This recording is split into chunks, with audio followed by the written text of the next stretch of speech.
Ron James is a crazy cat comedian who knows his Canadian history, and he knows how to make a joke to keep us laughing in a theater or a smoky bar. He is cleverly, hysterically funny, a joke teller and satirist who has a fondness for BC and knows it is his job to get laughs or leave the stage. He is currently touring throughout BC, but can also be seen on CBC's The Ron James Show. The Tories finally landed their elusive majority, though. During the campaign, the Prime Minister didn't say much when it came to his party's platform. He was like the guru on the mountaintop, limiting the media to just 5 questions. Remember, I only have time for 5 questions. Only 5? That counts as a question. 4 more. Don't you think that's unfair? Nope, 3 more. What a piece of work, huh? What a piece of work. Do you ever get invited to 24 Sussex, or you're not on the list? Yeah, I never want to be in a room filled with people I make fun of for a living. So how is my favorite Maritimer? Well, I'm doing good, you know. It's nice to be back out here across the Great Divide in the land of the second chance. I was just on the island for 3 dates. Yeah, and I know it stops raining sometime, right? Yeah. Right. Well, not sure. Sitting in the basement with a shotgun in their mouth, waiting for the rain to stop. Pretty much. That's an old joke. But yeah, we're in the fog here. I love it here, though. It's you know, it's a wonderful province, and of course, you got an election coming up, and there's some talk that the NDP might come in. I heard that. Wow, man. I don't think it's a rumor. You guys are rolling a fat one every time you go to the voting booth, I think. It's just like a bipolar province in terms of the electoral process. But you know what? The country's increasingly polarized these days. That's one of the things I've noticed with the Harper government. Of course, the Globe and Mail article the other day. I mean, you know, Harper said, "You won't recognize this country when I'm done." Well, you know, you don't want you always want a politician to tell the truth. I was just hoping that that wasn't it, because it's true, right? Yes. I mean, these polarities. I mean, this is a government that's going to throw a kid in jail for having a toke on his back porch, but run a tanker or a ground-off kid-a-mat, you're going to get a tax break. You've been talking to Jody Emery in the green room, haven't you? Are you for or against legalization of marijuana, or do you want to go one way or the other? Well, yeah, you know, there's always something nefarious about, you know, I don't smoke up anymore. I mean, I'm in university. I mean, I was face first in a hot knife every Friday afternoon, you know. Give James some. And, I just find it's too strong. The THC count would raise poor Jerry Garcia from the dead. And, that'd be nice. That'd be fun. You know, it's always unusual for me to be monosyllabic for 6 hours straight, though. But you know, I think that it's probably best to you know, to take it out of the hands of these drug lords and to try to stop that, you know, the conduit of this anarchy down in Honduras and down in Nicaragua and the area that it comes up there. Well, and as you know, as the organized crime crosses borders, you've heard that, I suspect, so that the bad boys in BC are doing some business in Mexico, and the boys. Oh, but he just got whacked, didn't he? Yeah. And the boys in Mexico, of course, don't play quite the same. Oh, Mexico! I mean, even the cops are corrupt there. They couldn't catch a killer during a game of Clue. You know. Did you ever play Clue as a kid? All the time, stuck in that tent, raining.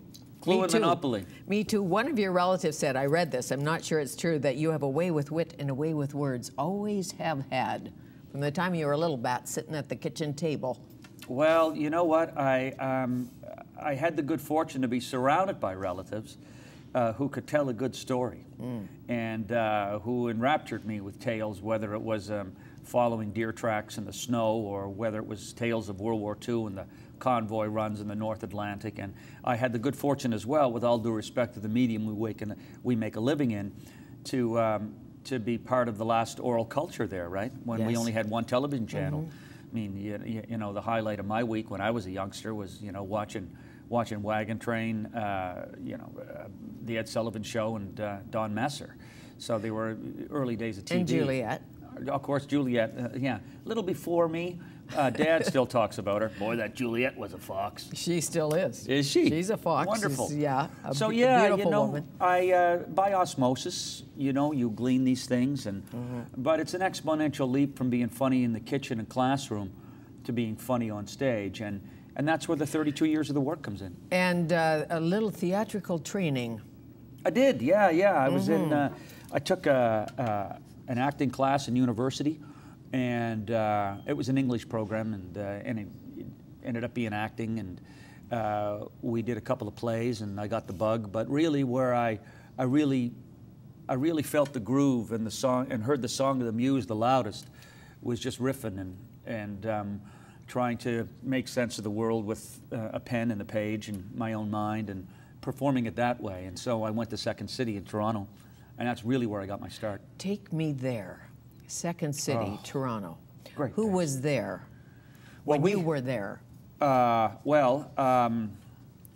Lake, who writes with Bonnie Hunt now, and John Hempel, who wrote a series with Eugene Levy several years ago and a couple of films. Deb McGrath, who's married to Colin Mockery, an excellent actress, was Little Mosque on the Prairie, Kathy Lasky and Bruce Peary. And we were a cast removed from the Candy cast.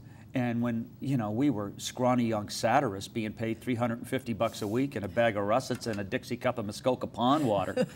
I mean, High wages. Oh, man. I mean, and that was to do a show. I mean, what a luxury it was. I mean, it's funny when we meet and talk now, we realize how much we took for granted, because we had a sold-out theater at the old fire hall, and SCTV was on the air.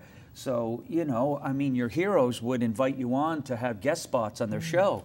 And I mean, you can see, you know, a younger Ronnie James without the double chin and the Adam's apple, just newly developed, doink, in a sketch called Das Boobs. Das Boobs. Das Boobs. It's one of the classic ones, and I had the opportunity to be there. It was a cross between Porky's and Das Boat, and it was Marty Short, Eugene Levy, Joe Flaherty, John Hempel, and myself. I see, Das Boobs. Yeah, Das Boobs. Now you can do Das Double Chin or something. I don't know. Or whatever. I know I said the other day, I said, my head is too young for my neck. Wow, there you go. Who knew that would happen? What happens, man? Everything breaks down. I don't get it. I ran for years, and it shows out that, you know, it turns out that all the running I was doing was actually killing me, right?